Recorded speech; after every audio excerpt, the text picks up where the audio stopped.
నాకు ఇచ్చిన ఈ రెండవ మాట యొక్క అవకాశాన్ని బట్టి దేవుడికి మహిమ కలుగును గాక. మరి లూకా సువార్త 23వ అధ్యాయము 43వ వాక్యంలో ఆయన వానితో, నేను నీవు నాతో కూడా పరదేశులో ఉందని నిశ్చయముగా నీతో చెప్పుతున్నాను. నేను ఇక్కడ యేసు ప్రభుల వారు బాగా వినాలమ్మా. దేవుడు సిలువలో 7 మాటలు పలికాడు. 7 మాటలు మానవ సమాజానికి అవసరమైనవి. అది మన కొరకు సంవత్సరంలో ఒక్క దినమే మనము జ్ఞాపకం చేసుకుంటాం. ఈ ఒక్క దినాన్ని కూడా ఆయన 7 విలువైన మాటల్ని మనము శ్రద్ధగా వినక శ్రద్ధ లేకుండా చేస్తే మనకు ఆశీర్వాదం రాదు. హల్లెలూయా. హల్లెలూయా. అయితే ఇక్కడ 2 దొంగలు ఉన్నారు. అందులో ఒక దొంగలో దేవుడు మాట్లాడుతున్న మాట ఇది.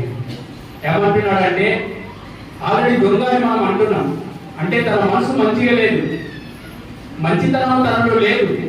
కానీ ఆ వ్యక్తిని పట్టుకొని దేవుడు ఏమంటున్నాడు, నిశ్చయముగా అంటే ఖచ్చితంగా నువ్వు ఇప్పుడు నాతో కూడా పరదేశంలోకి వస్తావు అని. అప్పుడే తనకు ఒక వరం లాంటి, ఒక శ్రేష్టమైన బహుమానం లాంటి గిఫ్ట్ దేవుడు ఇచ్చేశాడు. ఎవరికి? ఒక దొంగ. కారణం ఏంటి అని మనం ఆలోచన చేయాలి. ఎందుకు అంటే ఆ దొంగలో కొన్ని లక్షణాలను దేవుడు గ్రహించాడని బైబిల్ చెప్తాము. ఏంటి అంటే, మొదటగా ఈయన దేవుడు అని గ్రహించాడు. మరి అంతకుముందు సువార్తలో కనబడుతుంది, 2 దొంగలు కూడా ఈ యేసు ప్రభువును శిలువ వేసినప్పుడు దూషించాలని, హేళన చేశారని, నువ్వు దేవుడు అయితే నువ్వు శిలువ దిగాలని అందరూ నవ్వుతున్నప్పుడు వాళ్ళతో పాటు నవ్వాలని హేళన చేశారని పరిశుద్ధ గ్రంథంలో కనబడుతుంది.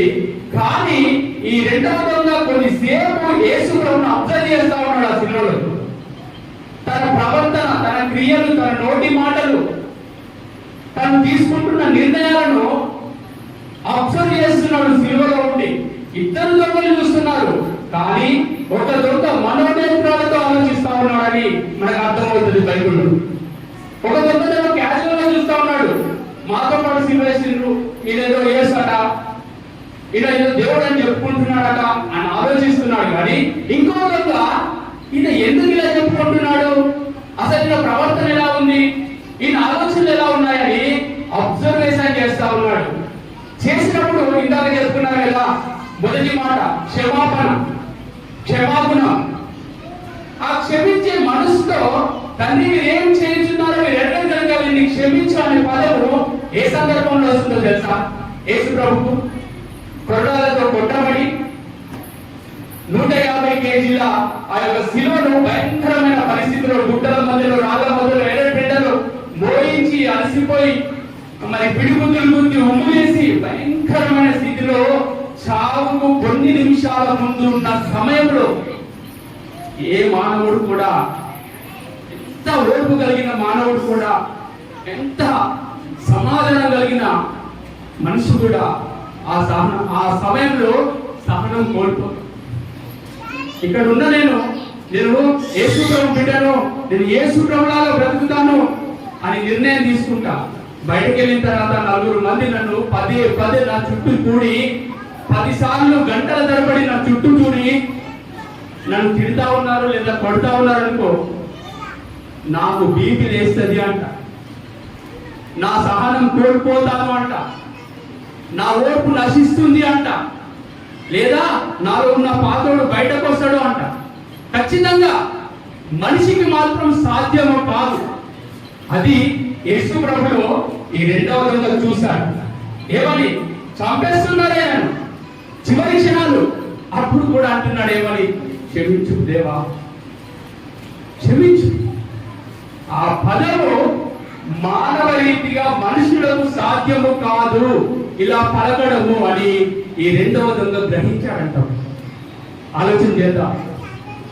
ఇది దైవ లక్షణాలు కలిగిన గుణం అని గ్రహించాడంట. ఇది దైవ సంబూతుడైన వారికే సాధ్యము. ఇది దైవ లక్షణాలు కలిగిన వ్యక్తులకు మాత్రమే, అది అందరిలో సాధ్యము కాదు, నిజంగా ఆయన దేవుడు అని ఆ రెండవ దొంగ గ్రహించాడు. కాబట్టి మొదటి దొంగతో హెచ్చరిక చేస్తున్నాడు, మనకు పడ్డ శిక్ష కరెక్టే మనం చేసిన పాపాలకు, ఆయన దైవ కుమారుడు, ఆయనకు భయపడవా అని గద్దిస్తున్నట్టు లేఖనం చెప్తావు. గ్రహిస్తా ఉన్నాడు, ఎదురుగా చూస్తూ పరిశీలిస్తా ఉన్నాడు. ఆయన పరిశీలించినప్పుడు ఆయన గుణము, ఆయన ముఖ కవలికలు, ఆయన మాట తీరు, ఆయన ప్రవర్తన, ఆయన వారిపైన చూపుతున్న ప్రేమ, కొట్టేవారిని తిట్టేవారిని అందరిపైన చూపుతున్న జాలి, ఆయన ముఖంలో కోపం లేదు, జాలి కనపడుతుంది. ఇవన్నీ గ్రహించాడు ఈ రెండవ దొంగ. నిజంగా దైవ లక్షణాలు కలిగిన వ్యక్తి ఇతనే అని గ్రహించి, ఆయన దైవ కుమారుడిని గ్రహించి అప్పుడు అంటున్నాడు, అయ్యా దేవా, నన్ను కూడా నీ పరలోకంలో జ్ఞాపకం ఉంచుకో. రెండవది ఏం గ్రహించాడో తెలుసా దొంగ? ఈయన దైవ కుమారుడిని, తర్వాత ఈయనకు భయపడాలని, మూడవదిగా పరలోకం అనేది ఉన్నది. ఆ పరలోకం వెళ్ళాలంటే ఈ లక్షణాలు కలిగిన ఈ దైవ సేవకు దైవం ద్వారా నేను వెళ్ళగలను, ఈయన తప్ప నన్ను ఎవ్వరు కూడా పరలోకము తీసుకెళ్ళలేరు అని గ్రహించి నన్ను మరి జ్ఞాపకం చేసుకో అంటున్నాడు. అర్థమవుతుందా? మళ్ళా జ్ఞాపకం చేసుకో అంటున్నాడు. అప్పుడు తనలో మారు మనసు కలిగిందని దేవుడు గ్రహించాడు. తను పశ్చాత్తాపడుతున్నాడు, నేను దొంగలని గ్రహించాడు, నేనే దేవుణ్ణి విశ్వసిస్తున్నాడని గ్రహించాడు. ఇవన్నీ లక్షణాలు కలిగినాయి కాబట్టి ఇతనికి పరలోకం రావడానికి అర్హత ఉన్నదని నెక్స్ట్ దేవుడు పలికిన మాట ఏంటంటే, ఇప్పుడే నిశ్చయముగా ఈ క్షణమే నేను పరదేశికి నాతో పాటు తీసుకెళ్తా. గొప్ప వరం. ఆలోచన చేద్దాం. దేవుణ్ణి మనం ఆరాధిస్తూ ఎన్నో సంవత్సరాలు మన జీవితంలో గడుస్తున్నాయి, కానీ మనము దేవుణ్ణి ఏ విధంగా అర్థం చేసుకుంటున్నాం? ఇద్దరు దొంగలు మనకు ఉదాహరణగా బైబిల్లో కనబడుతున్నారు. ఒక దొంగనేమో పైన చూస్తున్నాడు, పైన చూస్తున్నాడు. రెండవ దొంగ అంతరంగంలోకి వెళ్ళి పరిశోధిస్తూ ప్రభువుని తెలుసుకోవడానికి ప్రయత్నం చేస్తున్నప్పుడు ఆయనకు పరలోకం అనే వరం దొరికింది పెట్టారు. అందుకే బైబిల్ చెప్తుంది, ఏర్పరచబడ్డ వారందరూ కూడా ఎత్తబడలేరట, కొందరు విలువపడతారని బైబిల్ చెప్తా ఉంది. మనము ఏ గుంపులో ఉన్నాం? మొదటి దొంగ గుంపులో ఉంటావా? రెండవ దొంగ గుంపులో ఉంటావా? ఆలోచన చేసుకోవాలమ్మా. మనము దేవుణ్ణి భక్తి చేస్తే ఈ రెండవ దొంగలాగా పరిశోధించు, సత్యాన్ని గ్రహించు, సర్వశక్తుడైన దేవుణ్ణి ఆశ్రయించు, ఆ కృపను పొందుకో. పరలోకాన్ని నిశ్చయంగా నీకు నాకు పొందుకునే విధంగా మనం సిద్ధపడాలి. ఆ ఆలోచనతో మనము ముందుకెళ్ళాలి. దేవుడితో సహవాసం కొద్ది నిమిషాలే తనకున్నది. కొద్ది నిమిషాల్లోనే ఇతనిలో ఉన్న దైవ లక్షణాలను కలిగిన దేవుణ్ణి పూర్తిగా గ్రహించాడు, స్పందించాడు, మారు మనసు పొందాడు ఈ దొంగ. రెండవది దొంగ దేవుడు వెంబడే ఈ యొక్క మనిషిలో మారు మనసు కలిగిందని, నన్ను నిజంగా నమ్ముతున్నాడని వెంబడే ఆ బిడ్డను నరకం నుంచి తప్పించాడు. హల్లెలూయా చెప్దామా గట్టిగా? హల్లెలూయా. దీని బట్టి ఏమర్థం అవుతుందంటే, మన యొక్క వ్యక్తిగతంగా మన గుణ లక్షణాలను బట్టి కూడా ఎదుటి వ్యక్తిని నరకం నుంచి తప్పించడానికి అవకాశం ఉంది. దేవుడి యొక్క మంచి లక్షణాలను బట్టి ఒక దొంగ అయిన వాడు, నరకానికి పాత్రుడిగా ఉన్నవాడు, క్షణాల్లో చనిపోయి నరకానికి వెళ్ళవలసిన వాడు మారు మనసు పొందడం వల్ల పరలోక రాజ్యం చేరాడు. నీ యొక్క సుగుణాల వల్ల, నీ మంచితనం వల్ల, నీ ప్రేమ వల్ల, నీ క్షమించే గుణం వల్ల, నీ ప్రభావం వల్ల ఎదుటి వ్యక్తిలో మనసు మారే విధంగా మనం బ్రతకాలని రెండవ మాట మనకు హెచ్చరిక చేస్తా ఉన్నది. ఈ రెండవ దొంగలాగా నువ్వు కూడా ఆలోచన చేసే విధంగా మరి దైవం లాగా ఆ దైవము అక్కడ ప్రదర్శించిన ఆ యొక్క తన ప్రవర్తన మనకు మరి హెచ్చరిక చేస్తా ఉంది. మరి నువ్వు ఈ లోకంలో ఉంటున్నావు, లోక ప్రజల మధ్యలో ఉంటున్నావు, మరి లోక ప్రజలకు ఏ విధంగా మాదిరిగా మనం ఉంటున్నాం? దైవము ఏం చేసింది? ఒక దొంగను మార్చింది. మరి నీవు మార్చాలంటే పోయి శివుడ సువార్త ఉండడమే కాదు, చెప్పడమే కాదు, మన క్రియలు, మన తలపులు, మన ఆలోచనలు, మన పరిస్థితిని బట్టి కూడా మారకుండా ఉండాలి. మనం ఏం చేస్తాం? మంచిగా ఉన్నప్పుడు మంచి సువార్త చెప్తాం. మనం లేదంటే ఇక్కడికి వచ్చి సాక్ష్యం ఎంత ఘనంగా చెప్తామంటే ఇంకా నవ్వుతూ నవ్విస్తూ ఎన్నో ఇంకా పొగడతతో చెప్తాం. అదే మనం శ్రమ వచ్చినప్పుడు, బాధ కలిగినప్పుడు ఇక్కడ సాక్ష్యం ఉండదు. కానీ అందరితో ఎలా కూర్చొని మాట్లాడతావు తెలుసా? విశ్వాసం లేని మాటలు, విశ్వాసమే ఉండదు మాటల్లో. అసలు దేవుడు ఉన్నాడనే మాట రాదు నీ నోటి నుంచి. ఎన్ని వ్యక్తి ఒకవేళ అది సగం భక్తులు ఉన్నోళ్ళైతే నేను దేవుడు నమ్మాలా బంద్ చేయాలా? ఇదే కర్మ. వీళ్ళకి ఈ విధంగా ఉంది, వాళ్ళేమో అక్కడ మాట్లాడుతున్నారు అని వాళ్ళు విశ్వాసాన్ని తగ్గించే విధంగా మన క్రియలు, మన మాటలు ఉంటాయి.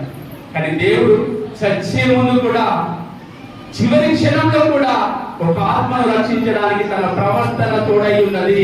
హల్లెలూయా. ఒక ఆత్మను రక్షించడానికి తన ప్రవర్తన చివరి క్షణాలలో కూడా మారలేదు అని బైబిల్ చెప్తా ఉంది. ఆ యొక్క స్థితిని బట్టి మరి ఒక ఆత్మ చివరి దేవుడు చనిపోయిన 2-3 సెకండ్లు, నిమిషాలు నాకు తెలియదు, కానీ ఆ క్షణంలో కూడా ఇంకొక ఆత్మను దేవుడు తీసుకొని వెళ్ళాడు. హల్లెలూయా.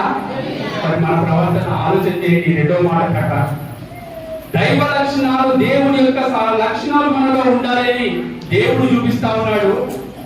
ఈ యొక్క రెండవది అంటే ఏం చూపిస్తున్నాడంటే, నువ్వు దేవుడిని నమ్మినప్పుడు పరిపూర్ణంగా తెలుసుకో, లోతులోకి వెళ్ళిపో.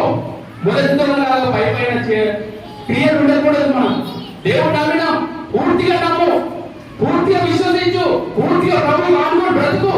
సామాన్యో సత్య ఆయన దగ్గరికి ఉంటే ఆయన ఈ విధమైన తీర్మానంలో మనం ఉండాలని ఈ రెండవదితో మనకు సూచిస్తున్నాడు. ఇట్లా 7 మాటలు నువ్వు గ్రహించు. ఇక్కడ వినడం కాదు, నువ్వు గ్రహించు. గొప్ప మర్మాలు నీకు బయటకు వస్తాయి. నీ జీవితాన్ని ఎలా మార్చుకోవాలి, ఎట్లా చేయాలి, దేవుడికి దొంగకున్న సంబంధాన్ని నువ్వు గ్రహించడం. దేవుడి యొక్క మాట తీరేమిటి, దేవుడు ఏది గ్రహించాడు, మరి దైవం యొక్క ఆలోచనలు ఏమున్నాయి, ఆలోచన. ఈ దొంగలో మార్పు ఎలా జరిగింది, ఏ విధంగా మార్చబడ్డాడు, నువ్వు ఆలోచన చేసి ఈ రెండో మాటను తీసుకో నీ జీవితానికి. నువ్వు మరి దైవ లక్షణాలు కలిగి ఉండాలని దైవం ద్వారా చెప్పబడుతుంది. ఈ దొంగ ద్వారా ఏం చెప్పబడుతుంది అంటే, మనం నమ్మినప్పుడు పరిపూర్ణమైన భక్తులుగా ప్రభు కొరకు నిలబడాలని చెప్తుంది. ఈ విధంగా మనమందరం సిద్ధపడదాం. ఈ మాటలోని సారాంశం అంతా మనకు దేవుడు గ్రహింపులోకి తెచ్చి ఆ విధంగా మనం బ్రతకడానికి దేవుడు సహాయం చేయాలని కోరుకుంటూ ఈ మాటలు ముగిస్తాం.